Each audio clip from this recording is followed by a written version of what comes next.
Hast du jemals das Gefühl gehabt, dass du immer wieder ein Skript wiederholst, welches du selbst nicht geschrieben hast? Dass immer wieder irgendwelche Dinge in dein Leben kommen, die sich wiederholen, die du aber nicht beeinflusst hast, dass dir das Universum damit irgendwas sagen will. Dann könnte es durchaus sein, dass du vielleicht in einen Seelenvertrag steckst und etwas sehr Wichtiges zu lernen hast, aber nicht bereit bist hinzuschauen. Und in diesem Video werden wir genau das durchleuchten. Wir werden schauen, was möchte das Universum dir sagen, in welchem Vertrag steckst du sozusagen drin und wie kannst du dich davon befreien. Es wird sehr, sehr spannend. Es geht nämlich darum, Pfade alter Muster zu durchbrechen und die Ketten dieser Anhaftungen loszulassen, um dein wahres Sein, deine wahre Bestimmung zu leben. Ja. Bevor wir starten, möchte ich dir noch kurz sagen, wer ich bin. Mein Name ist Marco Lorenz. Ich bin Bewusstseinscoach, Autor des Buches Das große Mysterium und gehe sehr, sehr tief in die Bewusstheit, also in das Thema Bewusstsein, in das Thema Spiritualität. Ich war früher Gerichtssachverständiger und Datenforensiker. Das bedeutet, ich betrachte alles sehr, sehr kritisch und ich bin sozusagen jemand, der sozusagen ja, mit seinem Ego sehr krass aufgewachsen ist durch seine Arbeit und dann in die spirituelle Szene gekommen ist und dort sozusagen ein bisschen aufräumt und mit diesen ganzen spirituellen Themen sich das Ganze sehr kritisch betrachtet, was schlussendlich zum Buch Das große Mysterium geführt hat. Deswegen schauen wir uns heute mal das Thema Seelenverträge an, was da dahinter steckt. Ja? Also, das Konzept der Seelenverträge, was ist das ganz genau? Und das ist eine Art metaphysische Vereinbarung, die Seelen miteinander getroffen haben, bevor sie inkarniert sind, anscheinend, ne? Und also vor der Geburt geschlossen haben, um eine bestimmte Lebenserfahrung und Lektionen zu machen. Ja. Das Ganze kannst du nachlesen in den Büchern von Dr. Michael Newton, der ist Hypnosetherapeut und hat sich sehr intensiv im Leben zwischen den Leben beschäftigt, was dort abgeht, und dort kannst du das dann nachlesen. Ja. Schauen wir uns mal den Zweck von Seelenverträgen an. Und zwar dienen Seelenverträge, und du kennst das sicher, also du musst jetzt nicht daran glauben, aber du kannst dir doch durchaus vorstellen, dass gewisse Menschen in dein Leben gekommen sind oder gewisse Beziehungen in dein Leben gekommen sind, wo du einen Vertrag hattest. Also sprich, wo du eigentlich die Person ähm, nicht attraktiv findest, aber eine Liebe da war, die du nicht beeinflussen kannst, und deine ganzen Verhalten und deine Reaktionen auf Basis dieser Liebe, dieses Gefühls gelenkt werden oder Abhängigkeit oder was auch immer. Ja. Und da hast du etwas zu lernen, und das ist so eine Art Seelenvertrag, und diese dienen eben, um dein spirituelles Wachstum zu fördern und Herausforderungen und Beziehungen festzulegen, die eben zu deiner persönlichen Entwicklung beitragen. Ja. Und kommen wir jetzt zum nächsten Punkt. Wie erkennst du, dass du in einem Seelenvertrag bist? Sehr, sehr spannende Sache. Ja. Also, das erste ist wiederkehrende Muster. Also, du sollst darauf achten, in deine Beziehungen, in deinen Lebenssituationen, was wiederholt sich immerwährend. Und wenn du immer rausfindest, dass immer ein gewisses Muster oder eine ähnliche Herausforderung oder ähnliche Konflikte du immer wieder erlebst, zum Beispiel in deinen Beziehungen, immer Partner, die so und so sind, dann weißt du, das könnte auf einen Seelenvertrag hinweisen. Ja? Aber du warst bisher noch nicht so weit, da hinzuschauen, weswegen das sich dann immer wiederholt und in der Regel immer intensiviert. Ja? Das nächste, woran du das erkennst, ist, dass du eine intensive emotionale Reaktion in gewisse Ereignissen gibst. Ja? Das heißt, in Beziehungen können das eben Zeichen sein einer tiefer liegenden Lektion, einen Heilungsprozess, einer Umwandlung von Denkmustern, von Heilungsmustern oder von ähm, Verhaltensweisen, die du ablegen solltest, wie zum Beispiel das Lügen oder Übertreiben und so weiter und so fort. Ja. Und das könnte eben dann sozusagen mit deinem Seelenvertrag verbunden sein, oder dass ein gewisser Mensch in dein Leben kommt, der dir ganz gewiss Dinge aufzeigt. Zuerst ist es eine intensive Liebe, aber später ist es dann eine Art toxische Beziehung, ja, oder jemand, der dein Coach ist und der dich fertig macht, oder was auch immer. Und da hast du was zu sehen. Ja. Das nächste ist das Gefühl, etwas Schicksalhaften begegnet zu sein, wo man sich denkt, wie du diese Person kennengelernt hast oder wie das geschehen ist, das Ereignis, das war so schicksalhaft, das kann man sich nicht als Zufall erfinden, das muss eine Art göttlicher Führung dahinter stecken. Ja. Und da kannst du auch darauf achten, ob das bei dir eintrifft. Ja. Das nächste ist eben Lebensaufgaben und persönlicher Wachstum. Also wenn du feststellst, dass gewisse Lebensereignisse dich selbst zum persönlichen Wachstum, einer Art Selbstreflexion anregen, dann kann es sein, dass das ein Teil eines Seelenvertrags ist. Ja. Das nächste ist sehr spannend, und zwar eine tiefe Intuition und eine innere Weisheit. Ja. Also oft hast du so das Gefühl, du weißt, wie du handeln musst, wie du reagieren musst. Oder plötzlich sagst du Dinge, die du sonst nie sagst in bestimmten Situationen, und gehst damit sehr, sehr cool und sehr cool damit um. Das nächste ist eine toxische, schwierige Beziehung, und das ist oftmals ein Seelenvertrag, wenn du zum Beispiel im Vorleben jemanden umgebracht hast oder jemanden fertig gemacht hast in der Beziehung, dann ist es in der Regel so, dass deine Geistführer dann dir sagen, in dem Leben drehen wir den Spieß um, damit du einfach siehst, wie es ist, auf der anderen Seite zu sein, damit du siehst, was es mit den anderen macht, um eben deine Reaktion, deine Handlung, dein Verhalten vollkommen zu verstehen auf beiden Perspektiven, damit du weißt, wohin dieses Denken, dieses Handeln führt. Ja. Das nächste, was oft passiert ist, sind lebensverändernde Ereignisse. Also wenn du plötzlich gefeuert wirst, wenn plötzlich spirituell erwachst, wenn du plötzlich jemanden kennenlernst oder umziehst oder irgendwas Großes, was dein Leben komplett auf den Kopf stellt. Das ist in der Regel auch eine Art Seelenvertrag, der dann anfängt ja, sich zu eröffnen. Ja. Das nächste, was oft passiert ist, sind eben Ereignisse oder Erkenntnisse, die du erst im Rückblick erlangst. In der Regel ist es nicht immer, aber manchmal so, dass man oft Dinge erlebt, wo man nur komplett durchgetriggert wird bis zum geht nicht mehr, oft jahrelang. Dann verlässt man die Beziehung und dann erst 5 Jahre später reflektiert man das erst, und dann kommt man drauf, was man eigentlich gelernt hat oder zu lernen hat sollen. Ja. In der Regel geschieht sowas, wenn man selbst nicht fähig ist hinzuschauen, wenn man Angst hat. Ja. Und deswegen kann man diese 3 Jahre Beziehung, die sehr, sehr toxisch war, nicht verstehen. Ja. Und ist halt so immersiert davon, aber es geht im Grunde nur darum, diese tiefe Emotion zu spüren. Denn aus dieser Emotion hast du eh keine Fähigkeit in der Regel zu reflektieren und zu sehen, was wirklich ist. Erst wenn du dann dich gelöst hast, reflektierst, dann erkennst du die ganze Schätze und das ganze Geschenk dahinter. Ja. Somit geht es immer um die Dankbarkeit, um das Mitgefühl und Verständnis dir selbst und den anderen gegenüber. Ja. Kommen wir zum nächsten Punkt. Und das ist jetzt kein Punkt, der dir sagt, wie du erkennst. Das waren jetzt nur ein paar Unterpunkte, wie du eben erkennst, wie du in einen vielleicht potenziellen Seelenvertrag steckst. Aber das nächste ist eben der nächste allgemeine Punkt über Seelenverträge selber. Und zwar, es spielt eine Sache, da spielt der freie Wille dir ins Spiel oder in die Hand. Ja. Das ist so ein Zusammenspiel zwischen freien Willen und Seelenverträgen. Ja. Wie viel Freiheit haben wir wirklich, wenn es um unsere Lebenspfade geht? Ja.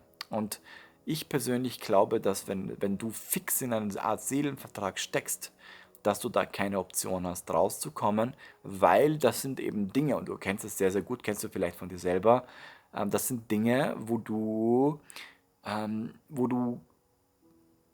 eigentlich nicht drüber nachdenken kannst, ja, weil deine Seele drüber entschieden hat. Ja. Wir haben einen gewissen freien Willen, hier gewisse Sachen zu machen, und zum Beispiel welche Zahnbürste nehmen wir oder so. Aber wenn es darum geht, ob du diese Person kennenlernen sollst oder ob du dich in diese Person verliebst oder nicht, du weißt selber, du kannst das nicht beeinflussen. Ja. Oder wenn irgendwelche Ereignisse geschehen, zum Beispiel du hast 2 Jobangebote, ja, und für dich ist es schon ganz, ganz klar, wen du nimmst und was du wählst, weil es für dich so vorbestimmt ist. Das heißt, oder es gibt für dich gar keine Option, sondern du triffst einfach klar die Entscheidung, und da denkst du auch im Nachhinein nicht mehr drüber nach, kommst auch nicht mehr ins Grübeln und so weiter. Und das führt eben dazu, dass du einfach erkennst, okay, freier Wille ist beschränkt, aber diese göttliche Führung führt dich eben auf diese Zeitlinie, wo du genau das und das zu erleben hast, und da hast du nicht so viel Entscheidungsbefugnis, was voll okay ist, weil es ist ja für dich geführt, ja. Hast du ja selbst so entschieden. Also du führst, dein höheres Selbst führt dich selbst dorthin, ja. Als nächstes ist eben, schauen wir uns das Thema an, Veränderung oder Auflösung der Seelenverträge. Ja. Also kann man diese kündigen, insbesondere sie nicht mehr dein Wachstum oder dein Wohl des Individuums dienen. Ja. Ich habe hier stehen, eine Kündigung des Seelenvertrags bezieht sich metaphorisch auf das Durchbrechen und Auflösung ähm, von diesem Vertrag durch das durch die festgelegten Muster und Lektionen. Also ich habe hier 5 Ansätze, die dir helfen, wie du dich davon befreist. Ja. Ähm, einmal ähm, einmal eben, dass du erkennst, was für ein wiederkehrendes Muster ist das, ja? Und dass du das Muster, was du oder das, was du zu lernen hast in diesem Muster, was sich immer wieder in deinem Leben wiederholt, zum Beispiel in toxischen Beziehungen oder wo auch immer, dass du das erkennst und deine Lektion daraus verstehst und siehst, also dass du mal deinen Fokus hin zu unbewusster, ich reagiere jetzt darauf, hinzu, was will mir das Universum sagen? Was sollte ich sehen? Was sollte ich verstehen? Was sollte ich lernen? Und dich, statt zu verurteilen den anderen gegenüber, fokussierst du dich auf, was soll ich dabei lernen? Was ist mein Schatz dahinter? Was will Gott mir beibringen oder was will ich mir selbst dabei beibringen? Ja? Und dann deinen Fokus darauf richten, was du darauf lernen sollst, ja. Und dann dich damit zu beschäftigen, wie kannst du dich davon lösen, ja. Wie sagt man so schön, wenn du auf jemanden deutest, deutet immer ein Finger zu der Person, aber 3 Finger deuten auf dich zurück. Das heißt, es hat immer was mit dir zu tun, vor allem wenn es dich triggert und sich immer wieder wiederholt. Und deswegen ist es so wichtig, da hinzuschauen, ja. Und wenn du das dann machst, verstehst, lernst, integrierst, annimmst, akzeptierst, dich von dem Muster befreist, dann wird das, kennst du sicher von früher, sich nicht mehr wiederholen in deinem Leben. Dann kommt das nächste, deine nächste Lernlektion, die deine Seele weiterentwickelt. Ja. Das nächste, was eben damit zusammenhängt, ist eben das Heilen der eigenen Trigger und Traumata. Weil wenn du getriggert wirst, wenn du Traumata hast, und die hat jeder von uns, wenn dich etwas emotional belastet, berührt, wenn jemand so reagiert und du reagierst darauf oder du hast kein Verständnis für diese Person, dann ist es in der Regel etwas mit dir und das ist genau das, was dir dieser Vertrag zeigen möchte und sehen möchte, ja, dass du das siehst. Und deswegen ist eben, dass du erkennst, was für ein Muster du hast, weil du so durch dieses Muster ja so getriggert wirst und dass du diesen Seelenvertrag durch das Aufrechterhalten dieses Musters sozusagen aufrechterhältst. Ja? Also wenn du dieses Muster änderst, also sprich deine Reaktionen, deine Meinung, deine Welt, deine Wahrheit über diese Person oder über dieses Ereignis auflöst. Als Beispiel, du hast ein Problem mit Menschen, die geizig sind oder die immer zu spät kommen oder die gar nicht kommen oder sich immer, was auch immer, spielt keine Rolle, dass du vielleicht erkennst, dass es was mit dir zu tun hat und mit deinem Umgang damit. Vielleicht bist du selbst so einer und lügst dir selbst die ganze Zeit vor, dass du es nicht bist und deswegen triggert dich das am anderen. Weil wär's dir egal, dann hättest du damit selbst auch kein Thema. Ja? Somit hast du ein Thema damit. Ja? Und auch wenn du zwar glaubst, immer pünktlich zu sein, kann es sehr wohl sein, dass du eigentlich jemand bist, der komplett unpünktlich ist, zwar immer pünktlich kommt, aber in dir diese Unpünktlichkeit da ist. Weswegen, sonst würde sich dich ja das nicht triggern. Ja? Auf jeden Fall das Auflösen dieser Trigger und dieser Traumata führt eben dazu, dass du da besser in diese Heilung kommst. Ja. Übrigens, es gibt einen Videokurs, den ich produziert habe, das nennt sich Echo der Seele. Und da gehe ich um 10 Geheimnisse ein, die genau diese Sachen beleuchten. Wenn du da bereit bist, mehr hinzuschauen zu dir selbst, dann schau einfach auf meinem Blog marcolorenz.com oder Echo minus der Seele und so weiter. Ich blende es dir unter dem Video ein. Dort kannst du einfach den Kurs machen und kannst dich sehr intensiv mit diesen Themen mal auseinandersetzen, um aus diesem Seelenvertrag herauszukommen. Ja. Und das Dritte, und das ist sozusagen der Schlüssel, wie du da rauskommst, ist, dass du dich bringst in den Zustand der Vergebung und in das Loslassen, ja, in das Annehmen, Loslassen, Mitgefühl und Vergebung, weil diese Beziehungen, diese ganzen Sachen, die dich triggern und die dich in diesem Seelenvertrag halten, das sind im Grunde deine Muster. Und wenn du dich an diese Muster siehst, verstehst, annimmst, akzeptierst und deine Muster sozusagen dann heilst, dich durch deine Reaktionen dann anders benimmst, und oder den anderen eben vergibst, warum dass er das getan hat und so weiter, dich von deinem Groll, von dem Schmerz und von der Vergangenheit löst, dann entkoppelst du dich von diesem Vertrag oder beziehungsweise dann ist der Vertrag sozusagen abgearbeitet und dann kann es auf deinem Leben weitergehen. Ja. Und das Universum denkt sich, ich bin die Zeit, ich habe unendlich viel Zeit, du kannst von mir aus 100 Leben dich damit beschäftigen, dich mit diesem Thema zu beschäftigen. Ja. Das Universum hat wirklich endlos Zeit. Ja. Ähm, Ich selber habe sehr viele Erfahrungen erlebt, die mir einfach so offensichtlich gezeigt haben, dass es eine Art Seelenvertrag gibt. Warum auch nicht? Weil die Realität ist wie eine Art Computerspiel und wenn wir uns einloggen, dann ist es in der Regel so, dass wir, bevor wir nicht irgendwas tun oder irgendwie dahinter laufen, sondern dass wir uns mit unseren Freunden zusammensetzen und sagen, hey, was können wir gemeinsam tun? Ich möchte gern das integrieren, ich möchte gern mein Wesen ändern, ich möchte meine Denkweise ändern, meine Reaktionen, mein Muster und so weiter. Und dann baut man sich einen Plan und dann geht man natürlich da rein, vergisst alles und dann kommt dieser Seelenvertrag in dein Leben und du machst das dann mit deinem Freund, der später sich, also mit deinem Feind, ja, der später sich dann zu deinem besten Freund entpuppt, ja, die Seele zumindest, ja. Wenn du dich mehr für das Thema interessierst, kann ich dir das Buch Das große Mysterium empfehlen. Dort gehe ich sehr, sehr tief in diese Thematik ein, wo es darum geht, eben die Konstruktion der Realität, die Bildung der Individualität, das daraus resultierende Bewusstsein und der Sinn des Ganzen, also das ganze Leben und diese großen Fragen des Lebens versuche ich dort zu beantworten. Und es ist ein Summarium wie ein Roman geschrieben, wo ich dich mitnehme auf Erfahrungsreisen, auf meine erweiterten Bewusstseinszustände. Und ich habe das so geschrieben, dass du selbst sozusagen das Gefühl beim Lesen hast, dass du selbst diese Reise machst und dann diese Channelings dabei sind, die dich schlussendlich dann im Laufe des Lesens transformieren werden. Ja.